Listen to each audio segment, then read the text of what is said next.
Hello friends, myself doctor Jayaram, electrohomoeopathy practitioner. आज आपके सामने एक नया टॉपिक लेके आया हूँ जो है गैस्ट्रिक अल्सर।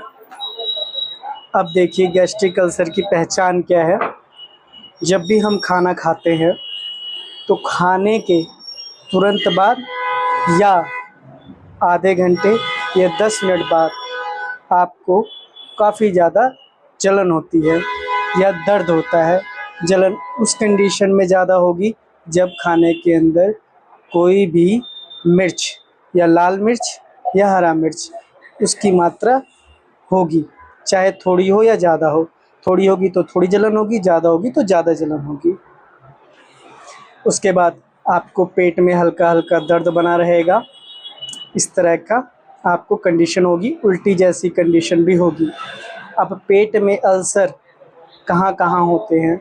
हमारा स्टमक है, स्टमक के 3 पार्ट होते हैं, अपर, मिडल, लोअर।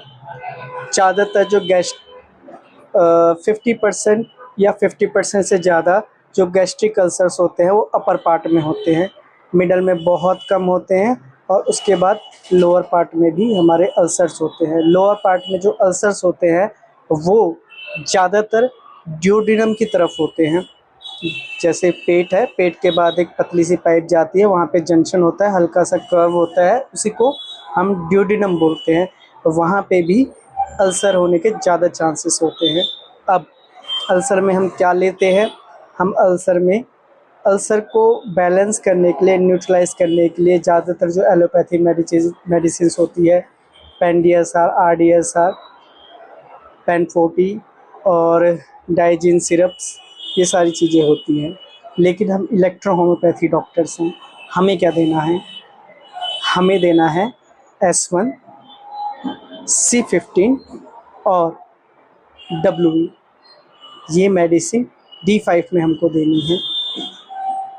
जब ये हम मेडिसिन देते हैं तो ये एसिड को न्यूट्रलाइज करता है, एसिड के प्रोडक्शन को कम करता है और गैस्ट्रिक अल्सर में आपको बहुत अच्छा रिजल्ट देता है।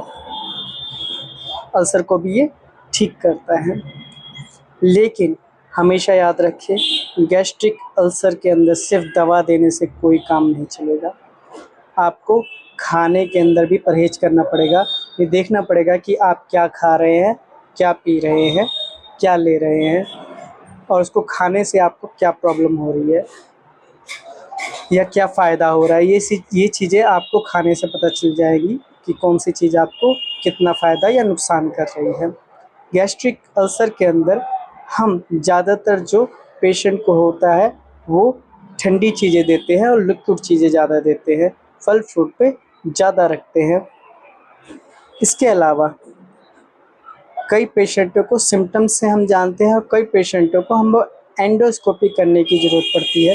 लेकिन जो गरीब पेशेंट होते हैं उनको सिम्टम्स से ही आराम दिया जाता है, लेकिन जिसके पास थोड़ा बहुत पैसा है वो एंडोस्कोपी कराता है, जो 2500 रुपये से लेके 5000 रुपये तक का टेस्ट होता है। एंडोस्कोपी का फ़ायदा ये होता है कि यदि आप एंडोस्कोपी कराते हैं तो एक तो रिपोर्ट आपको मिलती है, क्लियर आपको इमेज दिखाई देती है। इसके अलावा जब वो एंडोस्कोपी आपके मुंह के द्वारा गले के अंदर जाता है, पाइप और कैमरा, तो अगर भगवान ना करे ऐसा हो, कैंसर जैसी प्रॉब्लम आती है तो वो एक टिश्यू का टुकड़ा सैंपल ले लेते हैं, उसकी जांच करके कंफर्म कर देते हैं कि ये कैंसरस है या नहीं है। तो मेरा ये पर्सनल मानना है कि यदि आपके पास 2500-5000 रुपये खर्च करने की क्षमता है और आपका गैस्ट्रिक अल्सर ठीक नहीं हो रहा है तो आपको एंडोस्कोपी करानी चाहिए।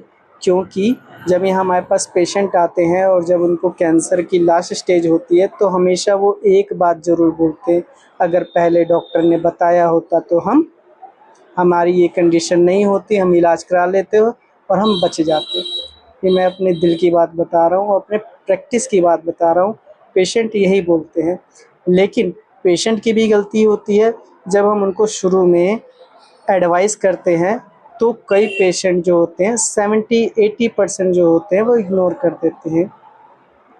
तो अब ये आपके ऊपर है, यदि आपको इस तरीके की प्रॉब्लम हो रही है तो आपको क्या करना है, क्या नहीं करना है, ये आपके खुद के निर्णय पे निर्भर करता है, क्योंकि आपका निर्णय ही आपके आगे का भविष्य, आपकी हेल्थ तय करती है।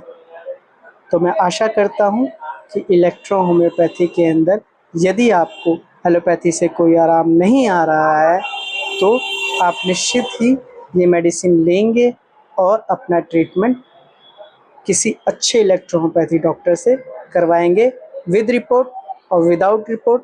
ये चिकित्सक के अपने अनुभव पे डिपेंड करता है। तो इन्हीं शब्दों से विराम चाहूँगा। जय हिंद, जय भारत।